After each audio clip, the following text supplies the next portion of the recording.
pasal 26 ya. Kalau pasal 26 ini kategori pembebasan atau keringanan ya masuk ya. Oke, mohon maaf nih saya.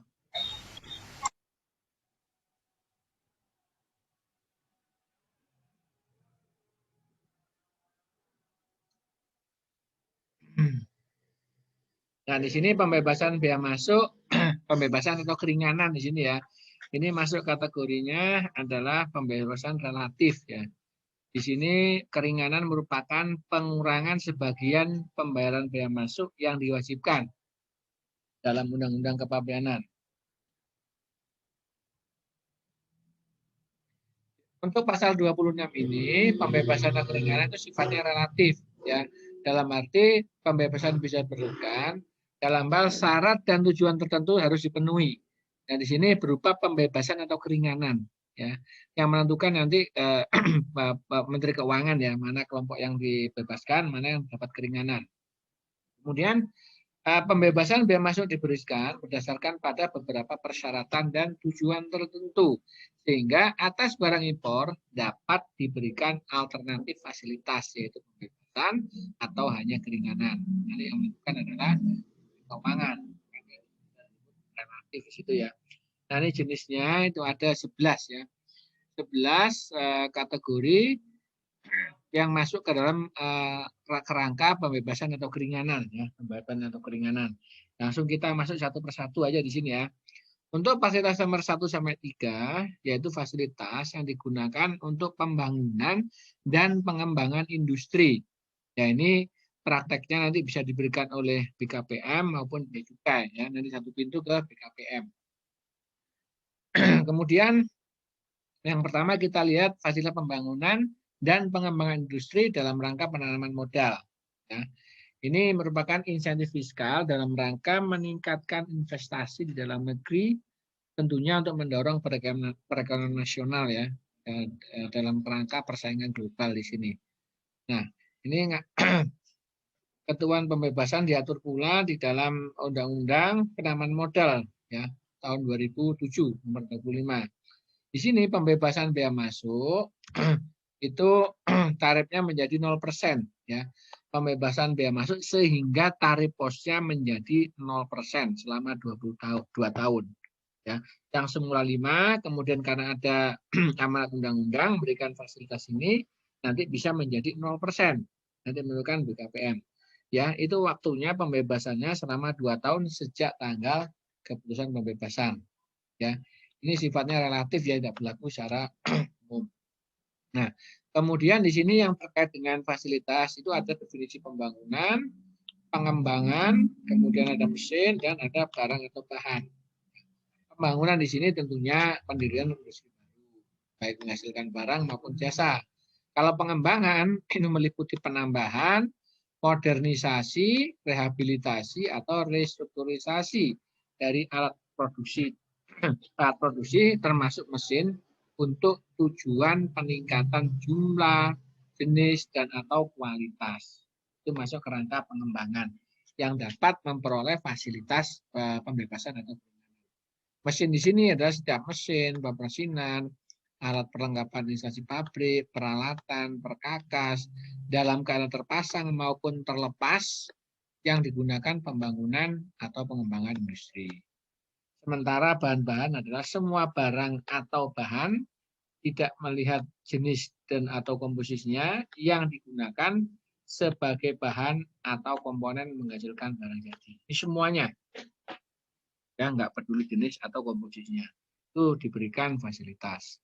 Nah, skema fasilitas di sini ada 2 nih ya. Yang sebelah kiri adalah pembangunan, yang sebelah kanan adalah pengembangan. Ya. Jadi semua nanti menggunakan master list ya, master list BKPM, baik untuk pembangunan maupun pengembangan. Nah, penerimanya karena di sini terkait dengan produksi, maka subjeknya adalah industri manufaktur maupun jasa. Ya. Di tahap ada 2 tahap nih. Tahap pertama itu mendapatkan pembebasan biaya masuk 0% ya selama 2 tahun atas mesinnya. Nah, di tahap kedua pembebasan biaya masuk ya 0% selama 2 tahun tetap, Ini bukan mesin, tetapi di sini atas barang dan bahan. Tahap pertama tentunya yang dibutuhkan adalah pembangunan sama mesin-mesin. Ya, tahun berikutnya adalah nanti setelah jadi baru butuh barang dan bahan terkait dengan produksi. Baru mendapatkan fasilitas untuk barang dan bahan di tahap kedua. Ya, ini diberikan hanya untuk manufaktur. Ya. Kemudian ini diberikan untuk investasi dalam negeri lebih dari 30%. Gitu ya. Nah, kemudian terkait dengan pengembangan sekarang. Pengembangan juga ada 2 tahap. Ya. Subjeknya tetap sama, ya, industri manufaktur maupun jasa. Ada 2 tahap. Tahap pertama biaya masuk 0% untuk mesin. Tahap kedua sama 0% 2 tahun untuk barang dan barang. Ya, bahan barang yang diproduksi untuk menghasilkan suatu barang jadi. Ya. Ini persyaratannya untuk industri mampu menambah kapasitas terpasang lebih dari 30%. Itu bedanya pembangunan dan pengembangan. Nah, untuk pembangunan industri ini impor mesin, barang dan bahan dalam rangka pembangunan ya. Pembangunan di sini industri yang menghasilkan barang juga jasa. Ya. Tadi biaya masuknya 0% ya untuk 2 tahun. Ada ketentuannya. Ya, ketentuannya adalah sepanjang belum diproduksi dalam negeri. Kalau sudah diproduksi dalam negeri, tapi spesifikasinya belum sesuai kebutuhan, atau sudah diproduksi dalam negeri, namun jumlahnya belum mencukupi kebutuhan industri. Nah, itu syarat diberikan pembebasannya. Nah, kemudian terkait dengan mesin dan bahan ini ya diterbitkan oleh pejabat yang ditunjuk oleh Menteri Perindustrian. Ya, daftar mesin nanti yang menerbitkan adalah Menteri Perindustrian atau pejabat yang ditunjuk. Ini fasilitas pembebasan mesinnya, pembebasan mesin dalam rangka pembangunan nanti juga ya. Kemudian di sini kalau nanti proses pembangunannya selesai dan industri beroperasi, barulah mendapatkan fasilitas untuk importasi barang dan bahan. Nah, gitu. Kecuali industri jasa tidak perlu barang dan bahan, kan tidak mengolah dia. Nah, apabila 2 tahun ini terlampaui realisasi impornya dan barang belum selesai, maka dapat diperpanjang 1 tahun lagi waktunya menjadi 3 tahun. Ya. Kemudian untuk pengembangan industri sama ini untuk impor mesin, barang dan bahan dalam rangka pengembangan ya. Secara umum sama, di sini sifatnya sama, silakan Indonesia jasa. Nah, di sini tadi ketentuannya ya, menambah kapasitas paling sedikit 30%. Ya, kalau belum selesai 2 tahun, ya diperpanjang lagi setahun.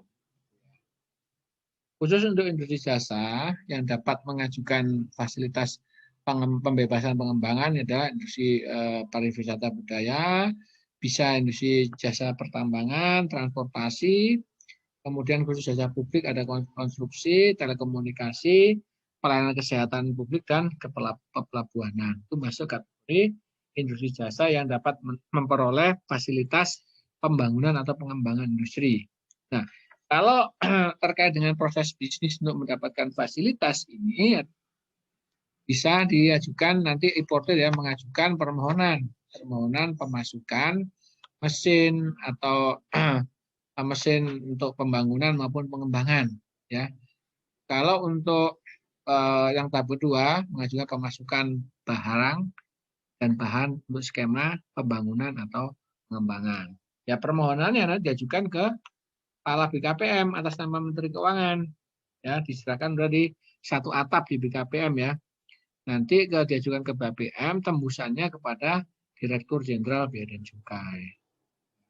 Kalau nanti misalnya permohonan nanti memenuhi syarat diterima, maka dibuatkan cap fasilitas. Ya, cap fasilitas pembebasan atau keringanan. Nanti tergantung dari nanti apakah mendapat keringanan atau pembebasan.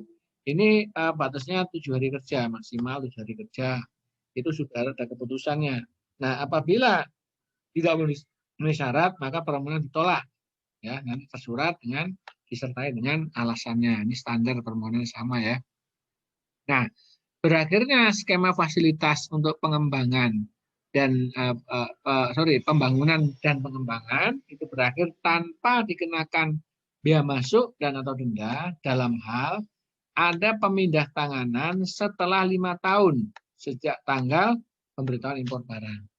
Jadi terdapat ketentuan bahwa mesin yang dipakai untuk mendapat fasilitas ini digunakan minimal 5 tahun.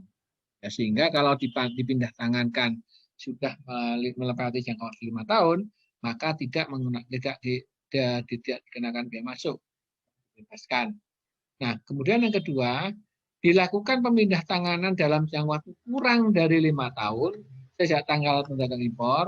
Nah, pemindah tanganan ini dilakukan dari perusahaan penerima fasilitas ke perusahaan penerima fasilitas lainnya. Jadi kalau belum 5 tahun dipindah tangankan dengan pembebasan boleh nggak? Boleh. Pemindah tanganan ini dipindah tangankan ke perusahaan yang memperoleh fasilitas, ya sama-sama memperoleh fasilitas, ya sehingga bagi pemilik pertama tanggung jawab atas fasilitas pembebasan sudah berakhir, pindah kepada perusahaan yang mendapat fasilitas berikutnya. Nah, itu nanti diikuti dengan pemindahan tanggung jawab penerima fasilitas berupa pembebasan. Atau yang ketiga itu terjadi force majeure, ya, ada bencana alam sehingga mesin mengalami kerusakan berat dan tidak dapat dipakai lagi, itu tidak dikenakan bea cukai atau bea masuk atau denda. Yang keempat adalah diekspor. Pada saat barang ini diekspor, maka kewajiban terkait dengan barang pembebasan keringanan ini sudah berakhir juga tanpa dikenakan bea masuk maupun denda. Nah, sanksi bagi pemindah tanganan mesin sebelum jangka waktu ditetapkan, ya, yaitu wajib ya dipungut nanti bea masuk yang terutang atas mesin yang berasal dari impor tentunya ya, serta barang dan bahan yang besarnya sebanding dengan besarnya kapasitas mesin yang dia dapatnya ya. Bahan bea masuk mesin dan barang-bahan yang sebanding dengan kapasitas mesinnya yang didatangkan. Tuh, kalau ada pemindah tanganan mesin ya sebelum jangka waktunya, sebelum 5 tahun, misalnya tahun kedua dipindah tangankan. Nah, nanti harus ada kewajiban yang harus dipenuhi dulu. Kemudian dikenakan bunga, ya, dikenakan bunga 2% setiap bulan untuk paling lama 24 bulan, ya, hitung dari bea masuk yang terutang sebagaimana huruf A, ya, sejak saat barang diajukan dengan pemberian pabean, ya, sejak tanggal pemberian pabean impor sampai dengan hari pembayarannya. Bagian bulan dihitung 1 bulan. Seperti impor sementara tadi ya, bagian bulan dihitung bulan. Nah, yang berikutnya adalah peralatan bahan yang digunakan untuk mencegah pencemaran. Ini juga mendapat pembebasan atau keringanan, ya, fasilitas pembebasan keringanan. Ini lazimnya diimpor oleh perusahaan-perusahaan industri. Dan di sini ada definisi terkait dengan peralatan, bahan, perusahaan industri maupun pengolah limbah. Ya, peralatan ini bisa pengertian dibaca sendiri ya nanti ya. Ya. Kemudian alur prosesnya. Importer yang mengimpor barang pengolah limbah ini bisa perusahaan industri maupun perusahaan pengolah limbah, ya nggak harus industri, bisa juga perusahaan sekaligus spesialisasi mengolah limbah, ya. Itu mengajukan permohonan kepada Menteri Keuangan. Oke, lakukan penelitian, kalau memenuhi syarat nanti diberikan surat keputusan pembebasan, ya. Kalau tolak nanti dibuat surat penolakan dengan alasan. Nah, kemudian pemindah tanganan terkait barang tadi ya, barang untuk pengolah limbah itu dapat dipindah tangankan untuk tujuan lain tanpa dipungut bea masuk dengan catatan telah digunakan selama 2 tahun. Ya. Nah, dalam hal nanti yang diimpor ternyata berbeda dengan keputusan pembebasan, maka atas perbedaan itu dikenakan bea masuk. Ya, bisa jadi antara persetujuan antara permohonan dengan yang datang itu berbeda dengan pencemar lingkungannya, sehingga untuk barang yang sesuai dengan keputusan itu dibebaskan, sementara yang berbeda dikenakan bea masuk. Yang selanjutnya adalah bibit. Ya, bibit ini untuk pembangunan industri pertanian, peternakan atau perikanan. Bibit benih ini didefinisikan sebagai segala jenis tumbuhan atau hewan yang nyata-nyata untuk dikembangbiakkan lebih lanjut dalam rangka pengembangan pertanian, perkebunan, kehutanan, peternakan, dan perikanan. Nah, atas benih-benih ini nanti diberikan fasilitas pembebasan atau keringanan. Siapa subjeknya? Orang atau badan hukum yang melakukan kegiatan mengembangbiakkan dalam rangka pengembangan industri pertanian, perkebunan, kehutanan, peternakan, atau perikanan. Atau subjek yang kedua adalah lembaga penelitian atau lembaga lain yang mendapat persetujuan dari menteri teknis terkait. Misalnya bisa Menteri Pertanian, bisa Menteri Kehutanan, atau Menteri Kelautan. Yaitu bisa memperoleh pembebasan atas pemasukan bibit atau benih. Ini prosedurnya orang atau badan hukum yang menginginkan pembebasan untuk pemasukan impor bibit atau benih ini mengajukan permohonan kepada Menteri Keuangan ya, melalui Direktur Jenderal Bea dan Cukai ya. Itu dilandasi dengan rekomendasi yang terkait. Ini tergantung bibit benihnya untuk apa. Apakah nanti izin Kementerian Pertanian, Kehutanan maupun Kelautan. Ya, nanti dilihat objeknya apa. Nanti menyesuaikan ya rekomendasinya. Kemudian penetapan barang impor sebagai bibit atau benih harus ada penetapannya bahwa barang yang diimpor memang untuk benih atau bibit. Kemudian sertifikat kesehatan tumbuhan atau hewan.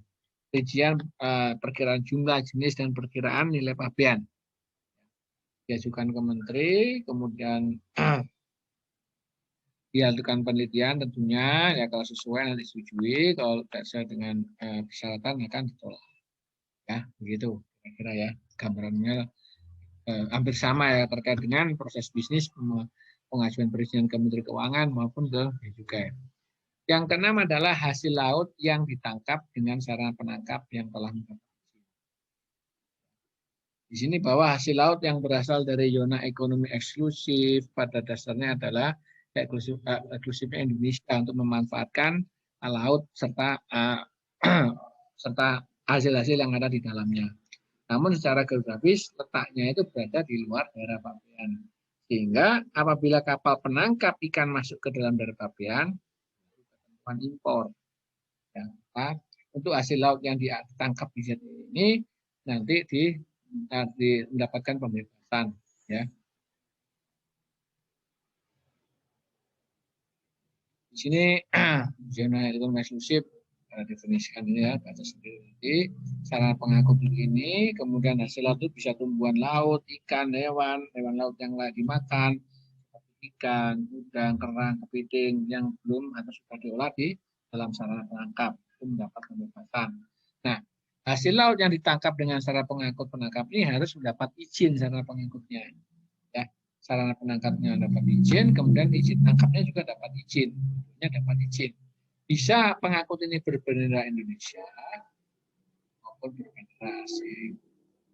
Ada surat izin penangkapan ikan. Nah, prosedurnya nanti adalah importir yang akan melakukan kegiatan ini mengajukan permohonan ke Kementerian Keuangan melalui Dirjen dan juga dilengkapi dengan surat izin usaha, ya, izin penangkapan ikan di ZEE, dan syarat-syarat lainnya lah ya. Ini standar diajukan ke Menteri Keuangan, kemudian setelah dilakukan penelitian nanti kalau memenuhi syarat tentunya akan diterbitkan persetujuan ya. Nah, nanti pada saat setelah diteliti ternyata tidak memenuhi syarat tentu ditolak dengan surat sesuai dengan alasannya. Nah, pada saat pengimporannya itu harus sesuai apa yang di dalam keputusan pembebasan dengan barang secara fisik. Kalau tidak sesuai, nanti atas perbedaannya dipungut biaya masuk. Nah, itu kira-kira. Kemudian yang ketujuh adalah barang yang mengalami kerusakan, penurunan mutu, kemusnahan, atau penyusutan volume atau berat karena secara alamiah ya, antara saat diangkut ke dalam daerah pabean dan saat digunakan surat impor. ini mengatur pemberian pembebasan biaya masuk karena kerusakan mulai saat diangkut perjalanan sampai barang itu diberikan perusahaan untuk dipakai. Nah, ini juga diberikan keringanan pembebasan atau keringanan biaya masuk. Syaratnya adalah kerusakan, penurunan mutu, kemusnahan itu secara alamiah, sebab alamiah, kan karena faktor sengajaan alamiah. Kemudian terjadi antara waktu pengangkutan dan diberikan persetujuan impor barang. Artinya waktunya sudah ditentukan mulai saat pengangkutan sampai barang itu mendapat persetujuan impor untuk dipakai. Setelah selesai, berarti setelah barang dikeluarkan dari pelabuhan sudah tidak lagi. Nah, pengajuan fasilitasnya, importir nanti mengajukan permohonan ya disertai dengan bukti kejadiannya ya, kejadian kurangnya berapa, kemudian disebabkan karena apa, nanti disertai dengan dokumen pendukung ya, termasuk nilai PAB-nya pada pejabat, yaitu kepada kepala kantor atau pejabat yang ditunjuk. Ya. Nanti jika sesuai maka diberikan atau keringanan. Itu terkait dengan kekurangan barang ya. Kemudian untuk yang ke-8 ini adalah kategori barang yang diimpor oleh pemerintah pusat atau pemerintah daerah yang ditujukan bagi kepentingan umum.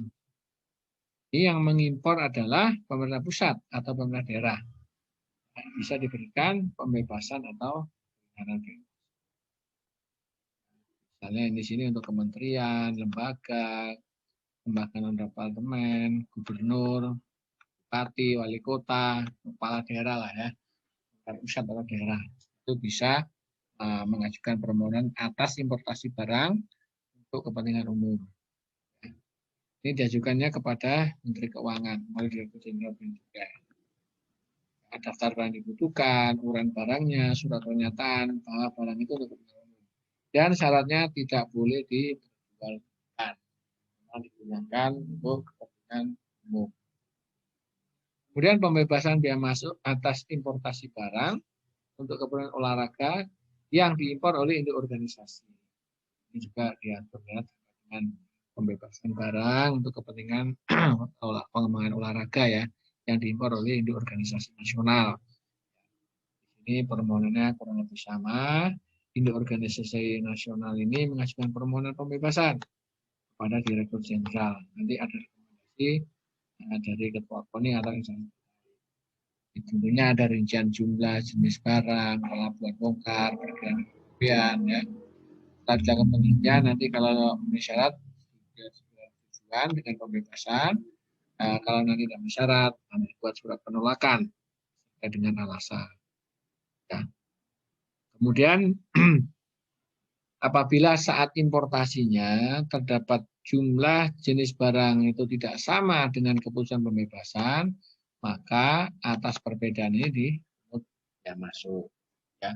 Karena nanti pada saat importasi tentunya ada proses menentukan apakah barang yang diimpor itu sama dengan keputusan pembebasannya.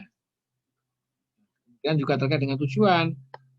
Importasi dasar dengan tujuannya, maka nanti induk organisasi olahraga nasional ini wajib membayar sanksi administrasi berupa denda. Ya.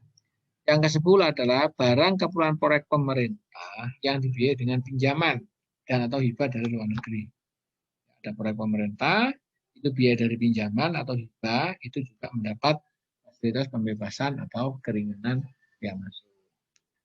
Yang 11 adalah barang dan bahan yang diolah, dirakit, atau dipasang pada barang lain untuk tujuan ekspor. Ya. Ini yang disebut dengan fasilitas kemudian impor tujuan ekspor. Fasilitas KIDE. Ya.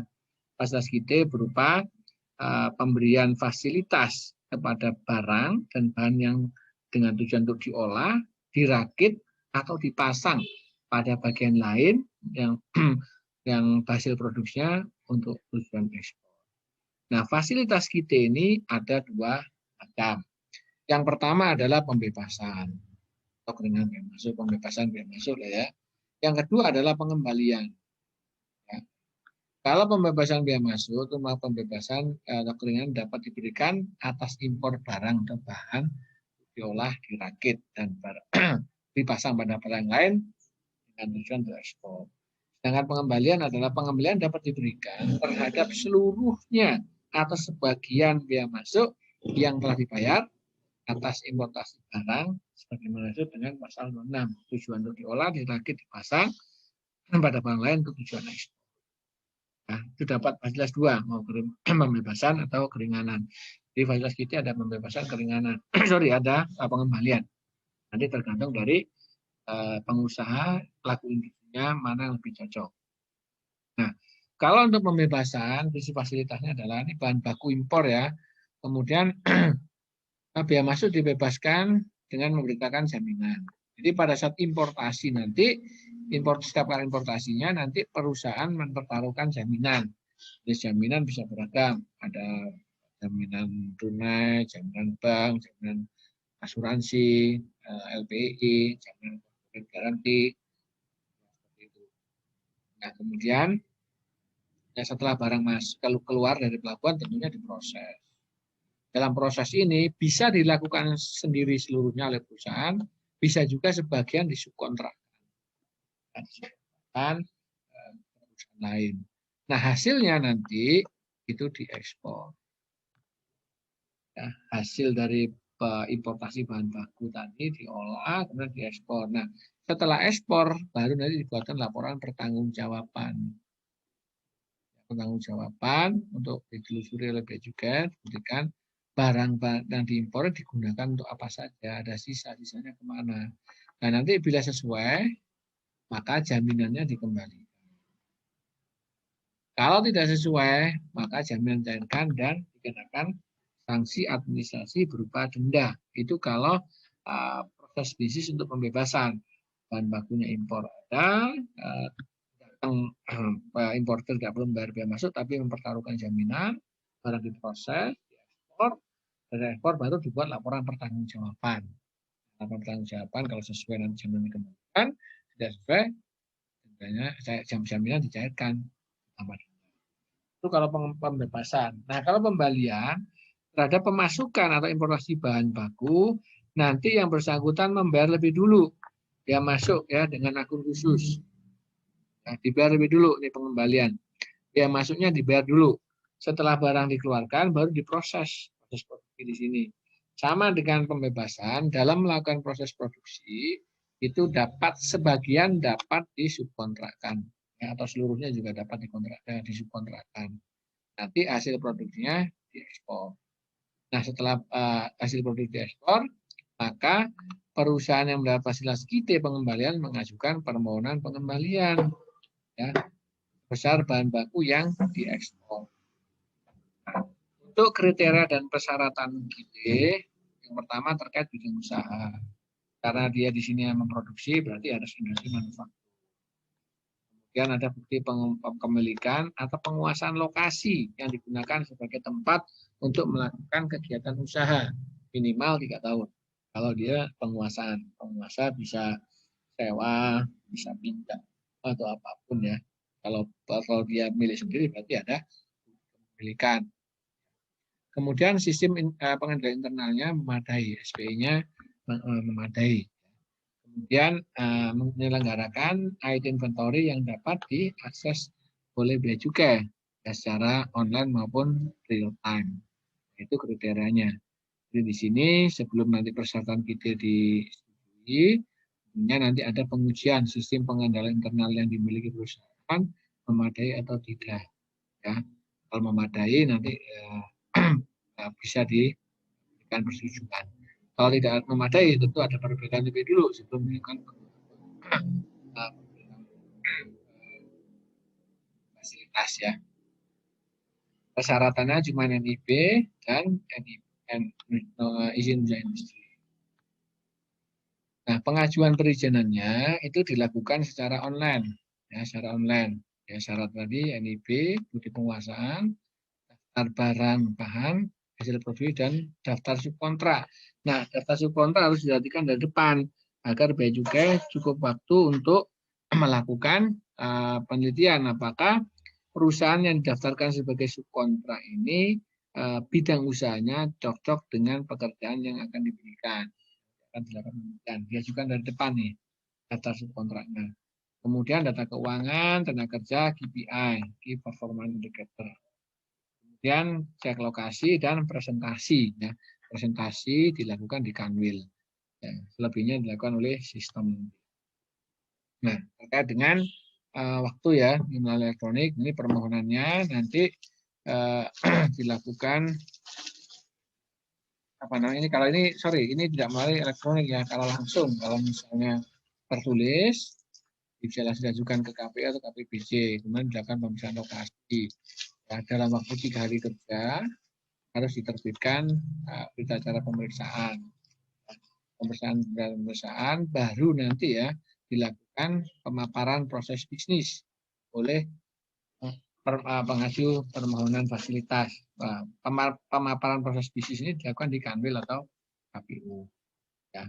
1 jam setelah selesai presentasi, Pak Kanwil atau Kepala KPU membuat keputusan apakah memberi persetujuan atau menolak. Kalau membuat persetujuan, maka nanti dituangkan dalam bentuk keputusan KIT, KIT pembebasan atau KIT pengembalian. Nah, dalam hal ditolak, nanti dibuatkan surat penolakan disertai dengan alasan. Kemudian di sini ada kewajiban yang harus dipenuhi ya. Tadi ada IT inventory, penatausahaan barang kita, laporan keuangan, dan ada laporan dampak ekonomi. Ini secara periodik diberikan oleh perusahaan. Dampak ekonomi atas pemberian fasilitas. Perusahaan diminta membuat analisis untuk melaporkan dampak ekonomi. Apa dampak ekonomi atas pemberian fasilitas itu? Ya. Kemudian terkait dengan pemasukan barang ya, impor atau pemasukan itu bisa dilakukan langsung dari luar negeri, bisa juga dari dalam negeri. Kalau langsung dari luar negeri, luar dari pabean langsung ke perusahaan PT. Kalau dari dalam negeri bisa dilakukan di perusahaan tempat penimbunan berikat. KB, GB, bisa KB, bisa PLB, bisa TPPB, atau bisa dari kawasan bebas atau kawasan ekonomi khusus. Itu kelompok di dalam negeri. Barang-barang yang berasal dari luar daerah pabean. Tapi pemasukannya melalui pembeliannya melalui GB, TPB lah ya, TPB, kawasan bebas maupun kawasan ekonomi. Nah, di sini pada saat ada importasi harus melampirkan CAP KIT. Ya. Kemudian importasi barang contoh harus berdasarkan persetujuan kepala kantor. Nah, untuk importasi barang dari pabean kawasan bebas itu mendapatkan kebebasan masuk tidak dipungut PPN dan PPN. Ya. Kalau dari pemasukan dari PLB yang berasal dari luar daerah pabean, bebas biaya masuk, tidak pungut PPN atau PPN tidak dikenakan PPN atas penggunaan dalam negeri. Ya. Nah, kalau tidak mencantumkan nomor CAP fasilitas kita, maka tidak mendapat fasilitas. Fasilitas tidak dapat diberikan. Untuk periodisasi kita itu diberikan dalam jangka waktu paling lama 12 bulan. Ya, 12 bulan. Nah, bisa lebih dari 12 bulan jika memiliki masa produksi lebih dari 12 bulan. Ada barang tentu untuk produksi yang lebih dari 12 bulan, misalnya pesawat, kapal, misalnya, memungkinkan ya. Nah, waktu 12 bulan ini dapat diperpanjang untuk paling lama 12 bulan. Dalam hal ada penundaan ekspor, dan sisa barang karena adanya minimal pembelian, bahan-bahan baku, ada force majeure, ada pembatalan ekspor, ada kondisi lain berdasarkan manajemen risiko yang dan pertimbangan dari kepala kantor wilayah dan kepala kantor pelayanan utama. Ya. Dan tadi ya dapat diperpanjang lagi paling lama 12 bulan berdasarkan persetujuan Direktur Jenderal atau pejabat yang dituju.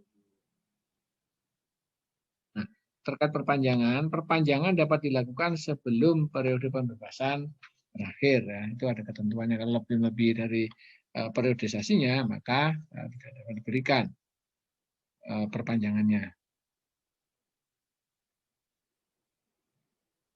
Kemudian hasil produksi di sini ya, untuk ekspor hasil produksi, ya, ekspor hasil produksi dari perusahaan kita itu bisa dilakukan langsung ke luar negeri, bisa juga melalui pusat logistik berikat, atau ya barang dari kita digabungkan dengan kita barang dari kita lainnya, gabungan ya, gabungan perusahaan gabungan baru diekspor. Bisa jadi dari sini bisa kita lihat ada perusahaan kita bisa langsung ekspor, atau ada dua perusahaan kita menggabungkan barangnya baru diekspor, atau bisa juga ekspor menggunakan skema PLB ya, ekspor melalui PLB. Ya, itu kategori ekspor. Nah, untuk ekspor melalui PLB itu dapat digunakan sebagai pertanggungjawaban jika telah diekspor keluar dari pabean sebelum pembebasan berakhir. Nah, itu kira-kira ya. Kemudian untuk penyelesaian barang dan bahan, di sini ada beberapa ketentuan.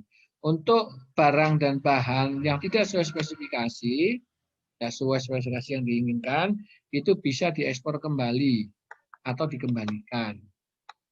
Ya, kalau barang ini rusak, barang bahan rusak, alternatifnya dimusnahkan, diekspor kembali atau dikembalikan. Ya, ini dikembalikan kalau di dalam pasal TLDDP ya. Nah, kalau rusak dalam proses work in process, dalam proses pembuatan barang rusak, maka barang rusak ini dimusnahkan. Kalau hasil produksi rusak, itu dimusnahkan. Ya, hasil produksi bisa diekspor, bisa kalau rusak dimusnahkan. Ya. Kalau yang diolah di target kan rusak dalam work in proses ini bisa dimusnahkan, bisa dirusak. Kalau rusak itu karena sifat bahan baku, work in process atau barang jadi tidak dapat dimusnahkan. Karena tidak dapat dimusnahkan maka dirusak. Ya. Dirusak ini untuk menghilangkan fungsi. Misalnya mesin.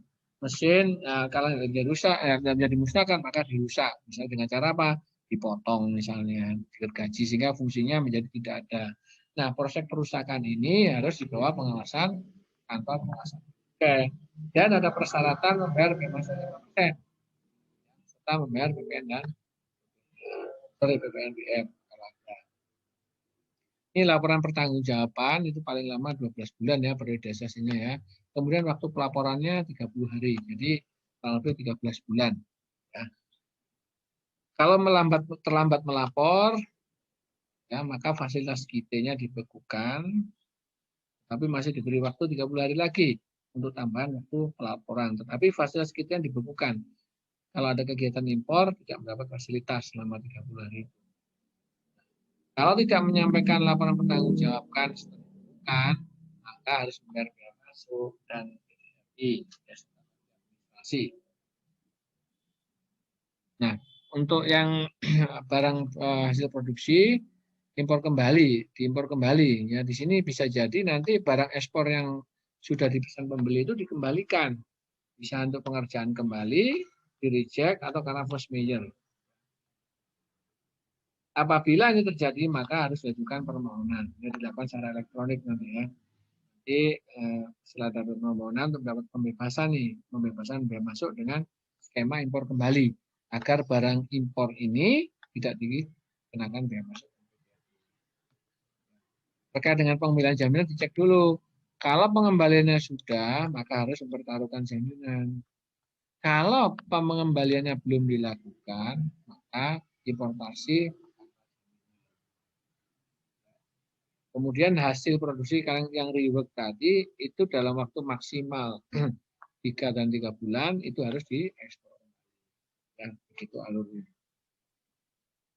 Kemudian ekspor kembali, ya diekspor kembali. Yang tadi habis diimpor kembali, diolah diekspor kembali.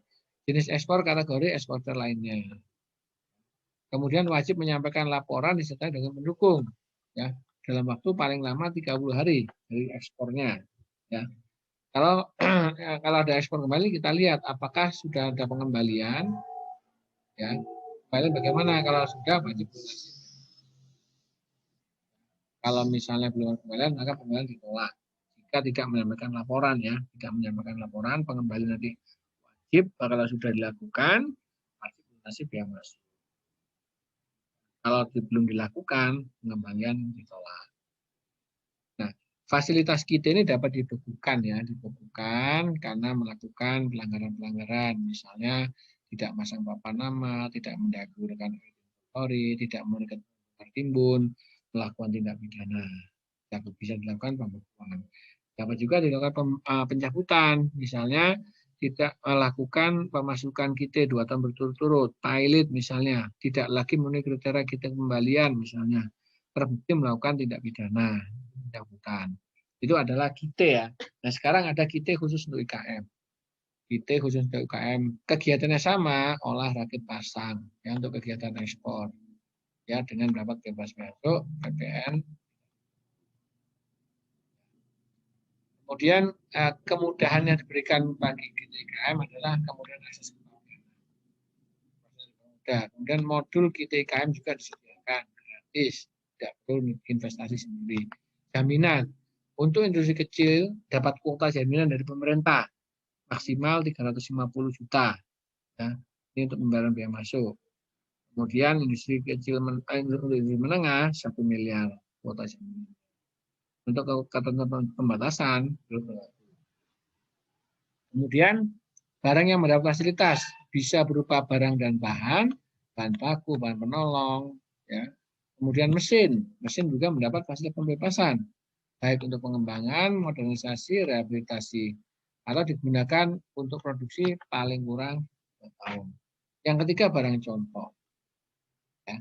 Jadi bedanya kita dengan kita IKM, pertama ada tambah mesin bisa dilakukan pembebasan, dan barang contoh juga mendapat.